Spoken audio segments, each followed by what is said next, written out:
So you've probably got a cold or sore throat right now, and it feels like everybody's having one at the same time. So let's dive into the mystery of why this is happening right about now, and I'll then go through some science-based tips to stop this from coming back for you.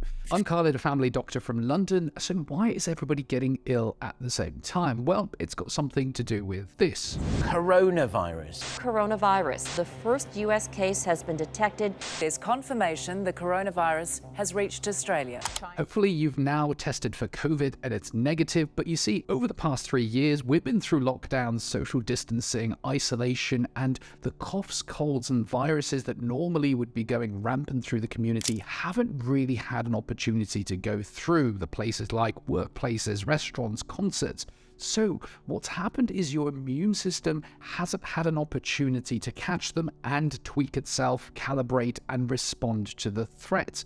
Essentially, when all of these isolations and lockdowns are lifted, all these viruses are still going around and it's new for your immunity. And so it's like buffet season for these viruses. It's picking one person off at a time and our immunity is lagging behind. But it's not bad news altogether. You see, when your body catches a virus, it's able to build up its defenses. And although you feel rubbish for those few days when you're unwell, it gives your body the boost it needs for its immune system and to fight off future viruses.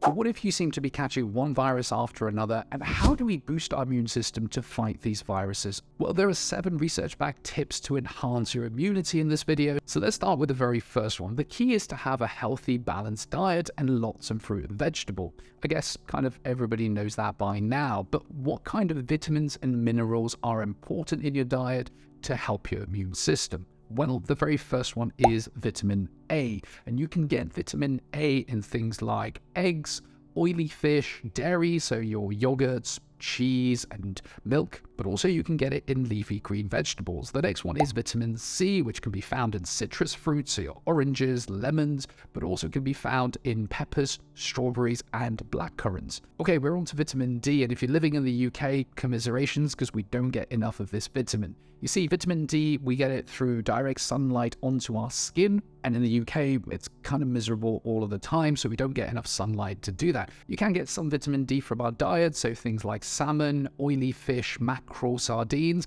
as well as egg yolks. And the next one is vitamin E, which can also help boost our immune system. Good sources of vitamin E are in plant seeds like olive oils and rapeseed oils, as well as nuts and seeds.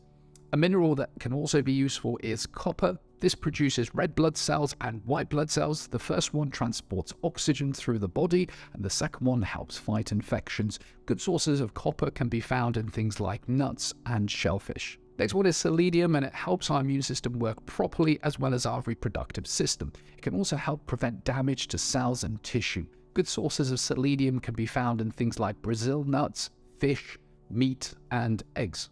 Now, a few other honorable mentions to vitamins and minerals. One would be zinc, the other one would be iron, and also let's not forget the B vitamins like B12 and folate.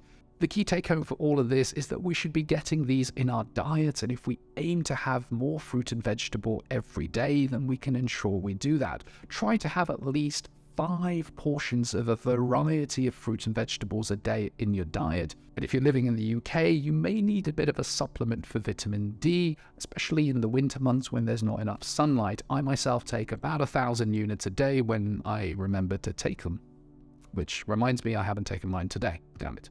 The second tip to boost your immunity is being physically active and making your body move. This is good for us both physically, but also it's good for our mental health. Exercise can stimulate our cellular immunity by increasing the circulation of cells around our body. If we have more immune cells circulating better, we're able to pick up infections far quicker. If we can detect them earlier, we can fight them off quicker too. It's usually recommended to have 150 minutes a week of moderate intensity activity, such as a brisk walk or swim or cycle, or 75 minutes of vigorous, intense activity. So that's like playing sports or going for a very fast run.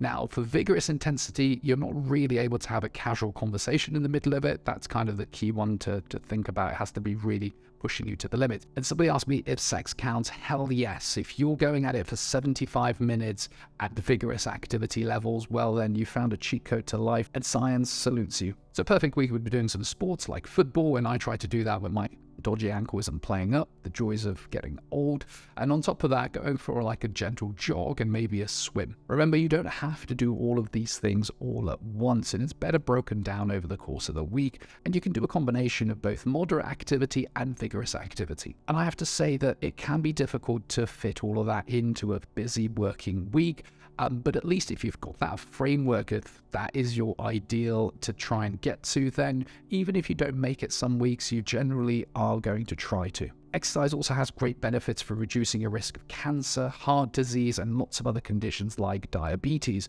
incidentally, which can affect your immune system too. It can also be great for our sleep. This brings us nicely onto the third tip, which is getting a better night's sleep. While our sleep needs can differ from one person to another, it is thought that we probably need about 7 to 9 hours of sleep. And there have been tons of studies that have shown that if you are sleep deprived, then that can negatively impact our immune system. Some of our key immune cells like T cells, B cells, and natural killer cells seem to all do a better job when you've had a good night's sleep. And think of sleep almost like a superpower. When you get a good night's sleep, the body is constantly repairing itself and also allowing the brain and the immune system to work at its best. And so if you keep getting sore throats and you're up until 1, 2 a.m. watching videos like this one on YouTube, probably like right now, then it's important to set yourself a good sleep routine and stick to it.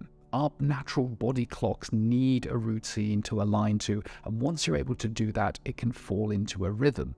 Within a few months, you'll see some improvement in your immune system and in your health as well. And if you're struggling to fall asleep or you're tossing and turning, you don't know what to do, then I would say click on this video where I go through some science-backed tips to help you fall asleep much quicker. All right, on to number 4. This one is about maintaining a healthy body weight and avoiding being overweight or obese. There are different methods to measure this. One tool is something called the BMI, or body mass index, which takes into account your height, your weight, your age, your gender, ethnicity as well. Now, it's not completely a flawless tool. It can be inaccurate in certain cases, like if you've got a lot of body mass, if you're a bodybuilder or something like that. But generally, it can give us a good ballpark figure of how you're doing with your weight.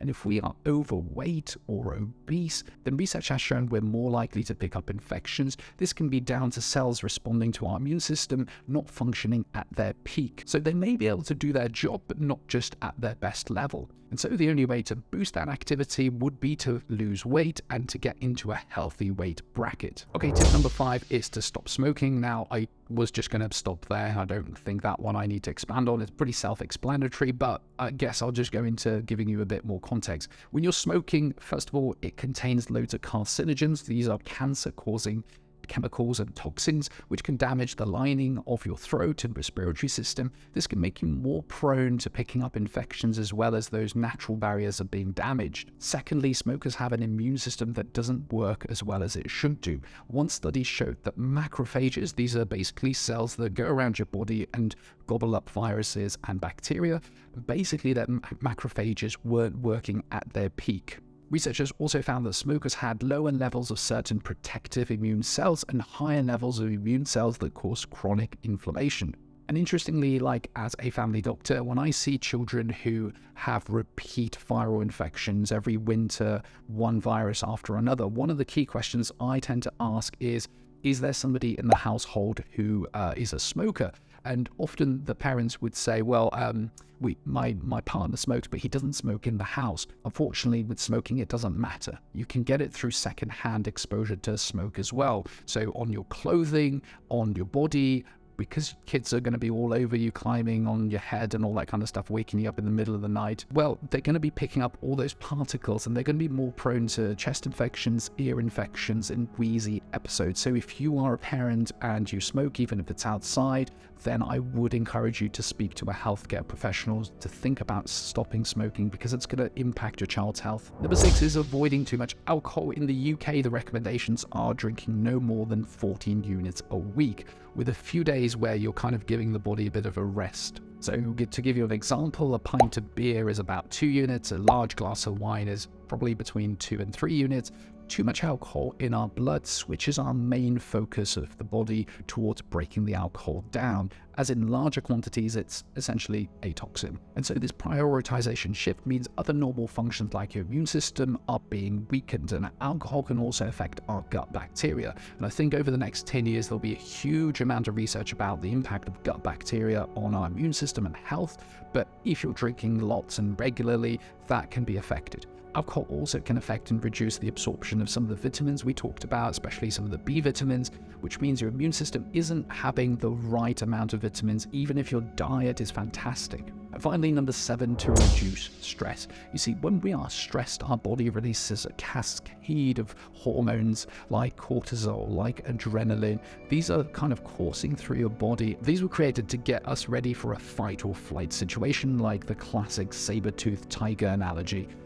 But let's be honest, who the hell in their right mind would fight a saber-toothed tiger, even in like prehistoric days? I don't get it. Definitely would be a brown pants day if brown pants were actually invented. Probably more like brown stuff running down your legs day. But anyway, I digress. So if you see a saber-toothed tiger back in the day and you're Usain Bolting it, there are certain mechanisms in your body that need to be downregulated because they're not important, like digestion, and other things that need to be prioritized, like blood pumping to your muscles and to get you out there, glucose to give you energy. And so those things would give you that survival edge that you would need. Whereas nowadays, the kind of things that set off that reaction, the physiological stress, is no longer a saber-toothed tiger. It's more like deadlines, work, traffic, financial problems, and the stresses of day-to-day modern living. And this mechanism that gave us a survival edge has become a little bit like our Achilles heel. Studies have shown that long-term stress reduces the number of lymphocytes and other immune system cells. This makes your immune system less effective, essentially. And this is probably why when we have exams coming up, stressful things like a house move, wedding, funeral, those kind of things, you tend to get ill. And so the question is, how do we reduce our stress levels? Well, meditation can be good.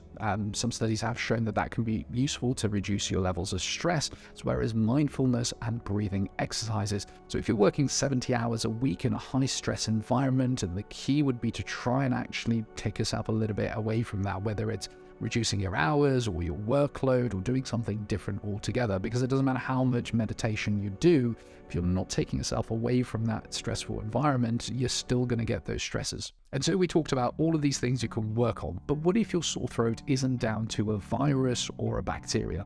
Some people have sore throats due to lots of other causes, some of which can be a little bit worrying too. And more importantly, what are some home remedies that you can use to help your sore throat right now? So click on this next video over here, which will dive into that and help you. And of course, as always, thank you for watching. I hope you found this useful and I hope your sore throat gets better. I'll see you on the next video. Peace out.